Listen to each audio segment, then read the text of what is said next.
आज ही से जीवन के हर पल का आनंद उठा लो। आज ही से मन की एक नई शांति पालो। समय आ गया बदलने का, समय आ गया कुछ करने का।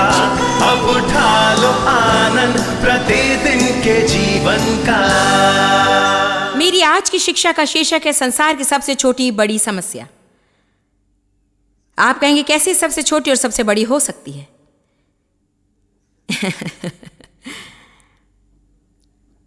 याकूब ने अपनी किताब में 5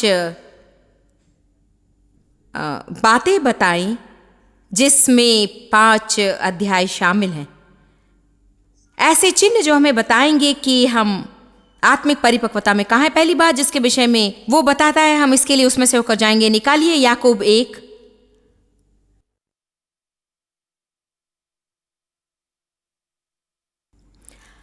पद 2। हे मेरे भाइयों, जब तुम नाना प्रकार की परीक्षाओं में अपरखे जाने में पड़ो या उसका सामना करो तो इसे पूरे आनंद की बात समझो, ये जानकर और निश्चित होकर कि परीक्षा और तुम्हारे विश्वास के परखे जाने से धीरज और डटे रहना और संयम उत्पन्न होता है। परंतु धीरज और डटे रहना और संयम को अपना काम पूरा करने दो कि तुम पूरे और सिद्ध हो जाओ और पूरी उन्नति पाओ और तुम में किसी बात की घटी न रहे। तो वो कहता है कि यदि हम उस जगह पहुंच जाए जहां परीक्षाओं में धीरज धर कर रहें तो हम पूरी उन्नति पाए व्यक्ति हैं जो आत्मिक परिपक्व है। आप में से कितने लोगों को धीरज के क्षेत्र में बढ़ना है?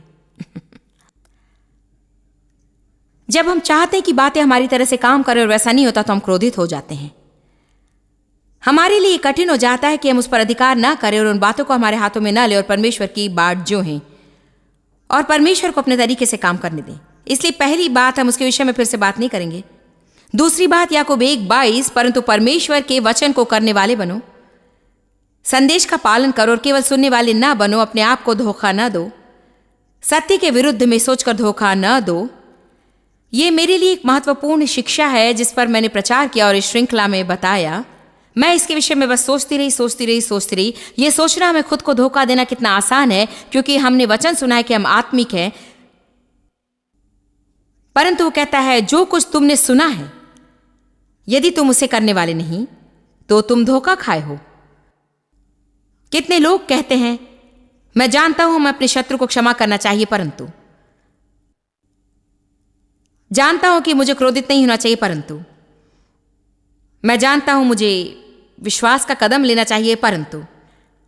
तो ऐसी बहुत सी बातें जिसे हम जानते हैं, परंतु कुछ बातें जानने से आपकी बहुत सहायता नहीं होगी।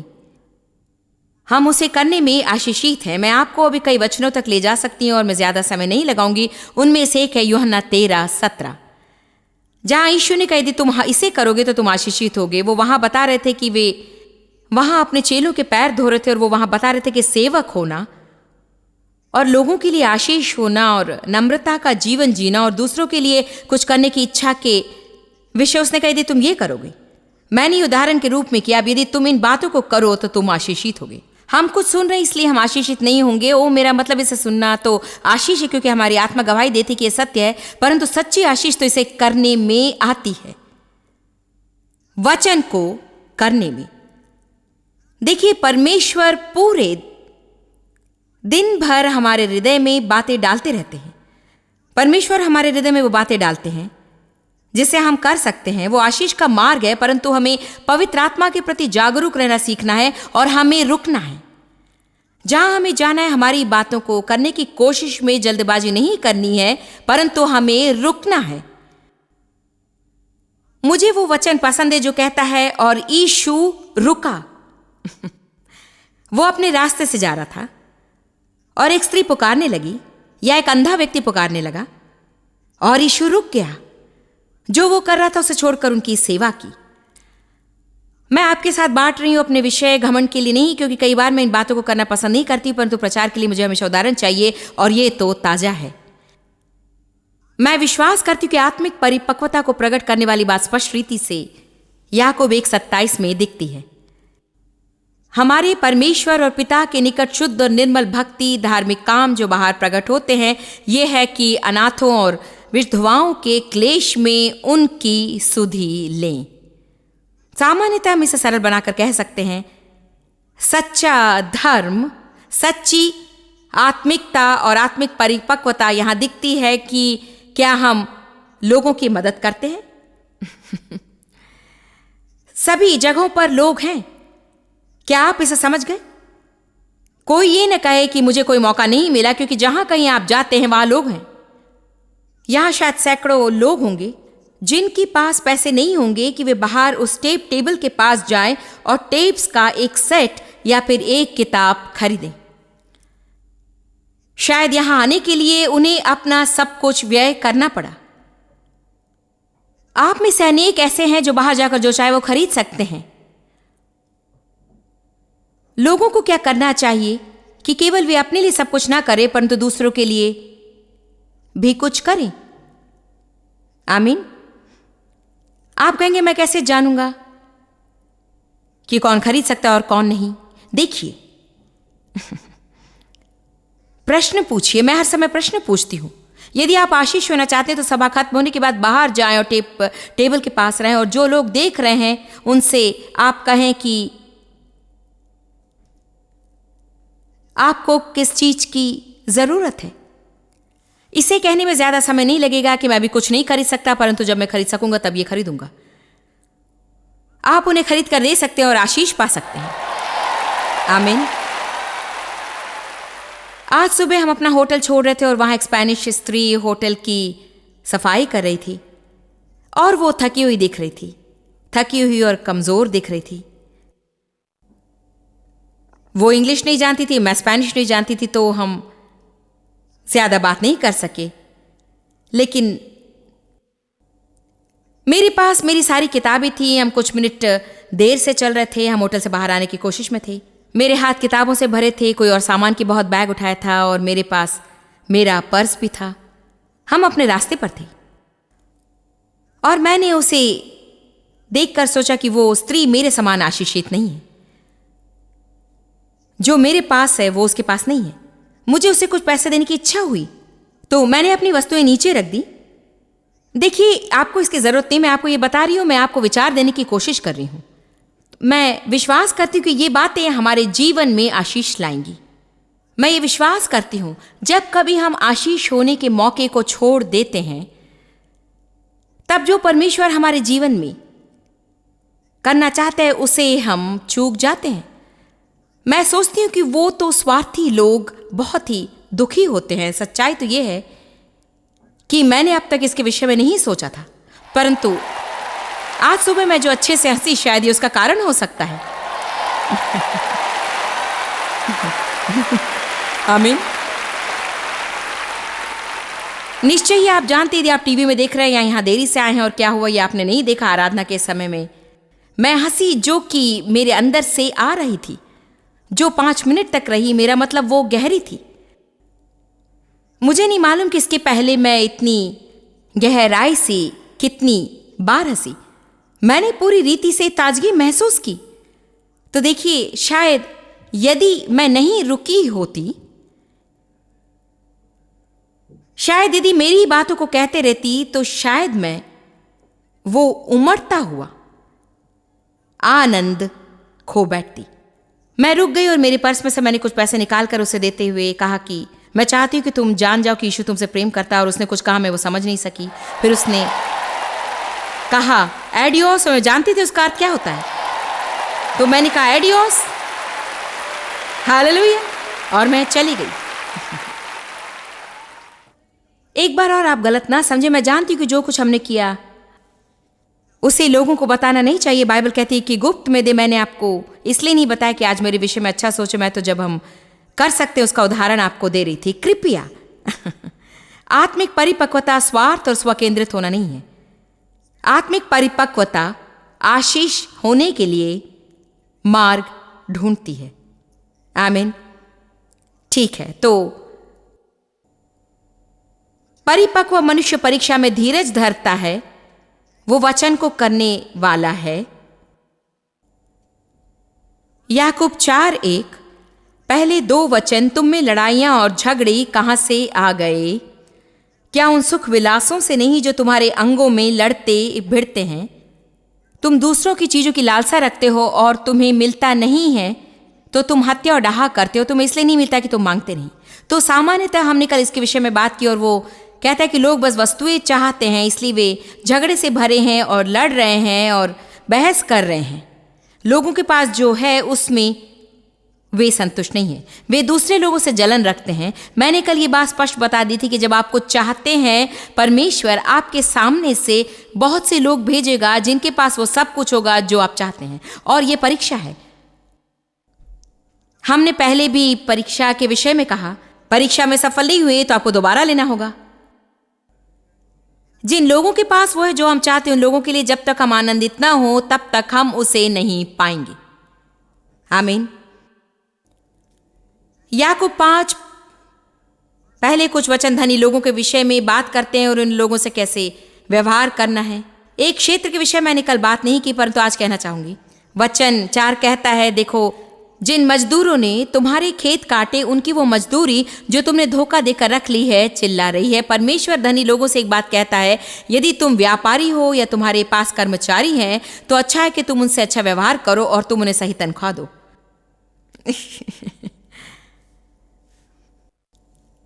बाइबल में और भी जगह जहां वो कहती है, यदि तुम्हारे घर में नौकर हो तो तुम उनसे अच्छा व्यवहार करो, उनसे आदर का व्यवहार करो और उनके लिए आशीष हो जाओ। एक और बात जिसे करने की कोशिश हम सेवकाई में करते हैं, हम कोशिश करते हैं कि हम काम के बदले में सही वेतन दें और हम ये निश्चित करना चाहते हैं कि वे लोगों को सही वेतन दे रहे हैं और उन्हें अच्छे लाभ दे रहे हैं। मैं विश्वास नहीं करती हूँ कि यदि मैं अच्छे से जीऊँ और मेरे साथ काम करने वाले नहीं तो प्रभु को ये अच्छा नहीं लगेगा। आमीन। यदि व्यापारी हैं तो आपको शायद जाकर हर एक को $2 प्रति घंटे के रूप में बढ़ोतरी देनी होगी। ये शायद आपके आनंद को बढ़ाएगा और ये शायद आपके अभिषेक को बढ़ाएगा और आपके लिए संपन्नता का नया द्वार खोलेगा। इसके लिए तो कोई तालियां नहीं बजा रहा है और शायद यहां पर कोई व्यापारी नहीं आया है, परंतु ये ठीक है, बहुत से व्यापारी ये टीवी पर देख रहे होंगे। मैं तो आपसे कह रही हूं, अपने लोगों से सही व्यवहार करें, लोगों से अच्छा व्यवहार करें, उन्हें अच्छे लाभ दें। आप जैसे चाहते कि लोग आपसे व्यवहार करें वैसे आप उनसे करें और परमेश्वर आपके जीवन में आशीष का द्वार खोलेगा जो सामर्थी नदी के समान होगा। आमीन।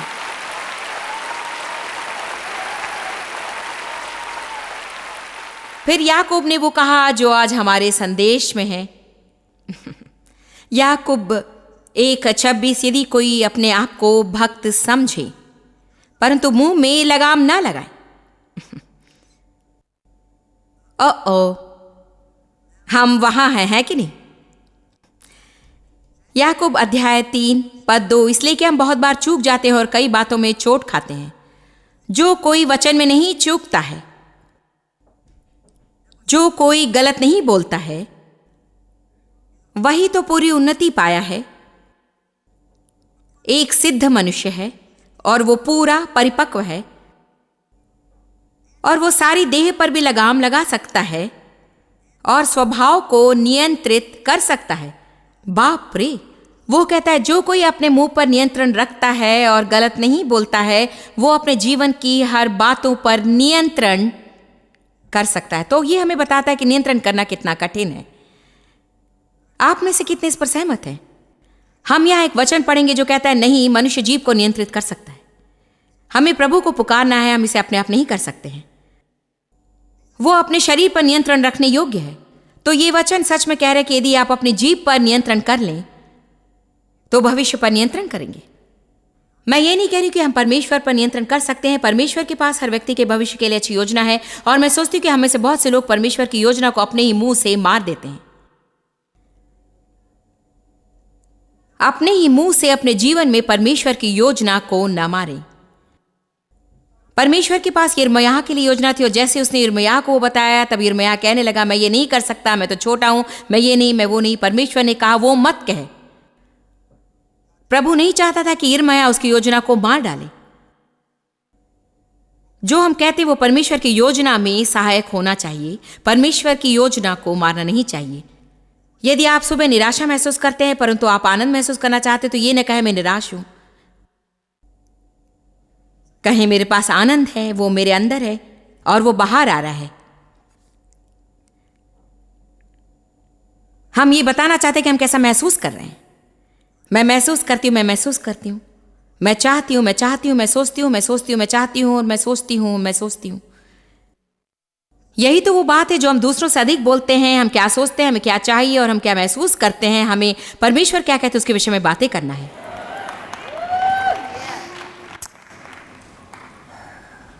याकूब 3:1। आप में से कितने लोग वचन को किसी न किसी रूप में प्रचार करते हैं? ठीक है, तो चेतावनी के लिए तैयार हैं। हे भाइयों, तुम में से बहुत उपदेशक ना बने,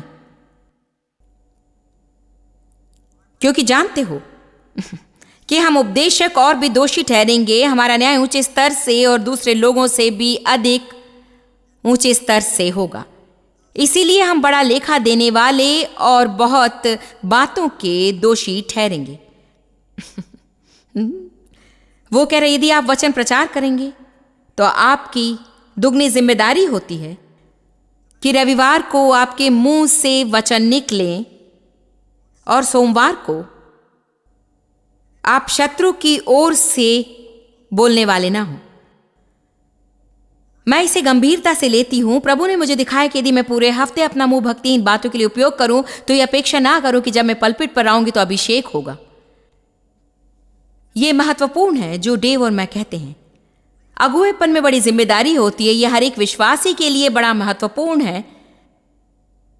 मैं उस भाग को कहने जा रही हूं जो यीशु ने कहा था जब याकूब और यूहन्ना में से एक उसके दाहिने हाथ और एक उसके बाएं हाथ बैठना चाहता था। तब यीशु ने कहा, तुम नहीं जानते कि क्या मांगते हो। जो प्याला मैं पीने जा रहा हूं क्या तुम उसे पियोगे? यह उसे अलग रीति से कहना है। इसके पहले कि आप प्रभु से कहें कि आप वचन सिखाना चाहते हैं तो पहले निश्चित कर लें कि आप शुद्ध मुंह रखने के लिए, दाम चुकाने के लिए तैयार हैं। याकूब 3:4-10 तक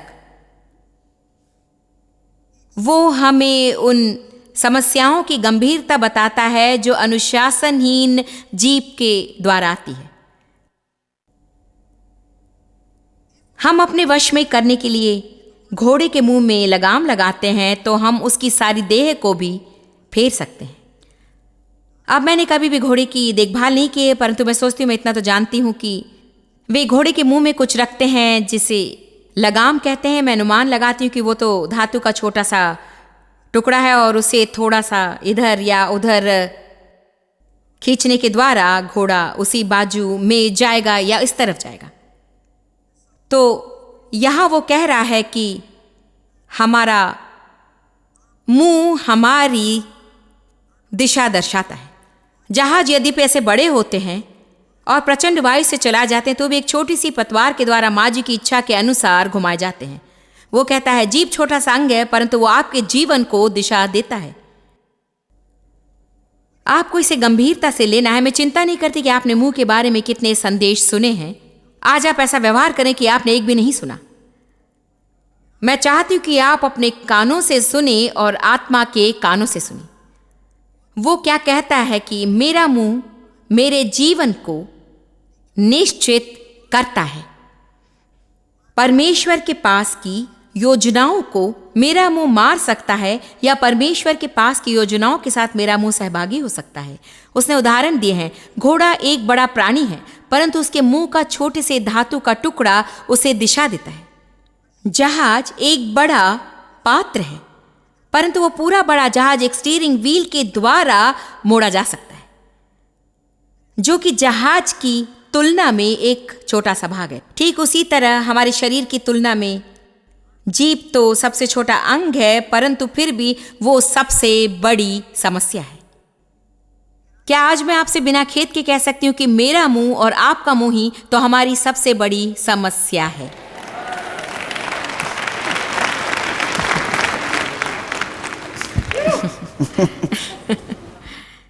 समस्या धन नहीं है, समस्या लोग नहीं, हमारी नौकरी नहीं, वो संसार नहीं। हमारी सबसे बड़ी समस्या हमारा मुंह है।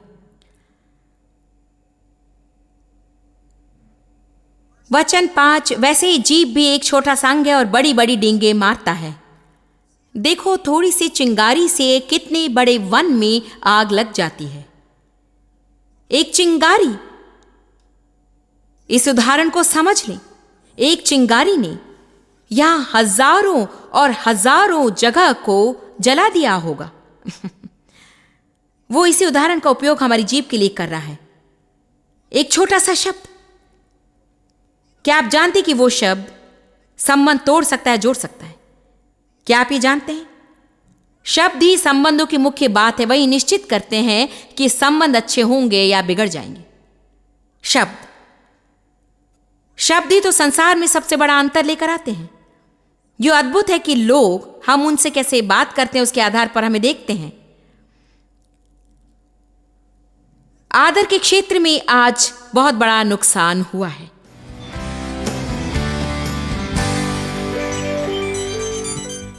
मैं स्पष्ट रीति से हिम्मत के साथ कई बार का कठिन प्रश्न पूछना चाहती हूं।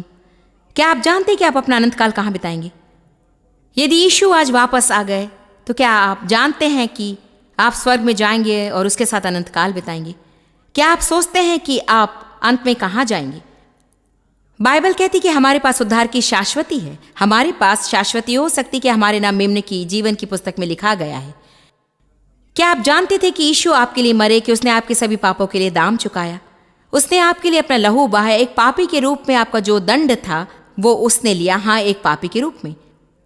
हम सब ने पाप किया और परमेश्वर की महिमा से रहित है, परंतु उद्धार सभी लोगों के लिए उपलब्ध किया गया है। क्या आज आपको मित्र चाहिए? क्या आपको भविष्य चाहिए? क्या आपको आपके पापों की क्षमा चाहिए? मैं चाहती हूं कि अपने हृदय की गहराई से गंभीरता पूर्वक ये प्रार्थना मेरे साथ करें, और जब आप इसे करें मैं चाहती हूं कि स्क्रीन के नंबर पर फोन करें। हमारे ऑपरेटर आपके साथ थोड़ी और प्रार्थना करेंगे और हम आपके हाथों में कुछ साहित्य देना चाहते हैं जिसके विषय में हम विश्वास करते हैं कि आपके लिए आशीष होगा और आप अपना नया जीवन यीशु के साथ शुरू कर सकते हैं। यदि आप सच में यह समर्पण करना चाहते हैं कि आप जीवन भर प्रभु की सेवा करेंगे तो मेरे साथ प्रार्थना करें। कहें, पिता परमेश्वर, मैं तुझसे प्यार करती हूं। यीशु, तुझ पर मैं विश्वास करती हूं। विश्वास करती हूं कि तू मेरे पापों के लिए मरा। मैं विश्वास करती हूं कि तूने मेरे लिए अपना लहू बहाया। मैं पापी हूं, मेरे पापों को क्षमा कर। मुझे तेरी जरूरत है यीशु। मेरे हृदय में आ इसी वक्त। मैं अपने आप को आपको सौंपती हूं। जैसे मैं हूं वैसे मुझे ले, और जैसा आप मुझे बनाना चाहते हैं वैसे मुझे बना। मेरा विश्वास है कि मैंने उद्धार पाया।